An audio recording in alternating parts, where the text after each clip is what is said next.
All this term at church, we're looking at the book of 1 Samuel. It's all about looking for God's leader, the rightful king over God's people. Surely the mightiest and most powerful should be the king of God's people. And this week we're going to find out that isn't a man, but it's actually God. God should always be the king, but not everyone treated him as king. In fact, they treated God more like a lucky charm. This one time, God's people came up against their enemy neighbours, the Philistines. The Philistines were mean and angry and wanted to beat the Israelites. They went into battle and they won. God's people were defeated. The people then thought they lost because they forgot something. They thought they forgot the Ark. The Ark was a special box given to God's people by God. Inside it were special things like the 10 Commandments. The Israelites had won battles in the past when they carried the Ark in, so they went and got it and carried it in again. They treated God as a bit of a lucky charm, but they didn't ask him what they should do. And funnily enough, this time, they lost badly, and the Ark was captured by the Philistines. The Philistines were really happy and carried the Ark back to their home. They put it in a temple before their statue god Dagon. They thought they were the best. That night, something amazing happened.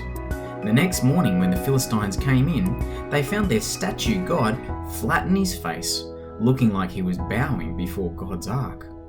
The Philistines picked up their statue god Dagon again, but then something happened the next night.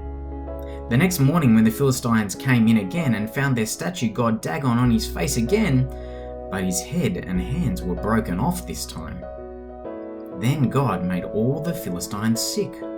The people realized how powerful God was. They said, "The God of the Israelites has defeated our statue god Dagon, and now he has made us sick. We must get rid of the Ark." They passed the Ark around from city to city, but the same thing happened every time. Finally, they decided to send the Ark back to God's people. They offered a sacrifice to God and sent the Ark back to God's people. Only then did the Philistines get better again. God showed his people that he was mighty and didn't need people to fight for him. They should have treated him not like a lucky charm, but as the one true king. The Philistines' God wasn't real. It was only a statue. It needed people to pick it up and move it.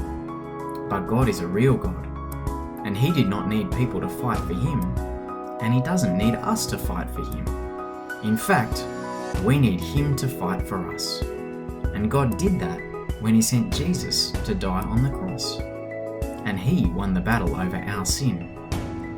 God isn't a lucky charm. No. God is the only God, and he has fought for us.